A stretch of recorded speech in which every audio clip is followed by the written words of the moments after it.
আপনাদেরকে সকলকেই দুর্গাপূজার অনেক অনেক শুভকামনা। আপনারা সবাই ভালো করে পূজা এনজয় করবেন।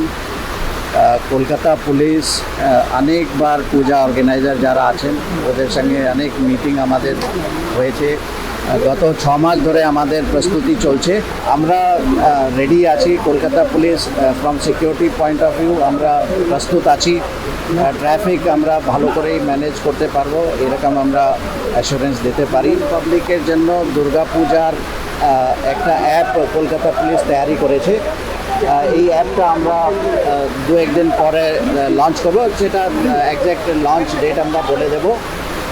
ওই অ্যাপে বিভিন্ন রকম ইউজার ফ্রেন্ডলি ফিচার্স আছে। একটা জায়গায় যদি যেতে হয় তো পূজা প্যান্ডেলে কোথায় থেকে এন্ট্রি হবে, কোথায় থেকে এক্সিট হবে, আশেপাশে কোন কোন পূজা অ্যাভেলেবল আছে, এমার্জেন্সি কন্ট্যাক্ট নাম্বার, হেল্পলাইন, বিভিন্ন রকম ফ্যাসিলিটি অ্যাভেলেবল আছে।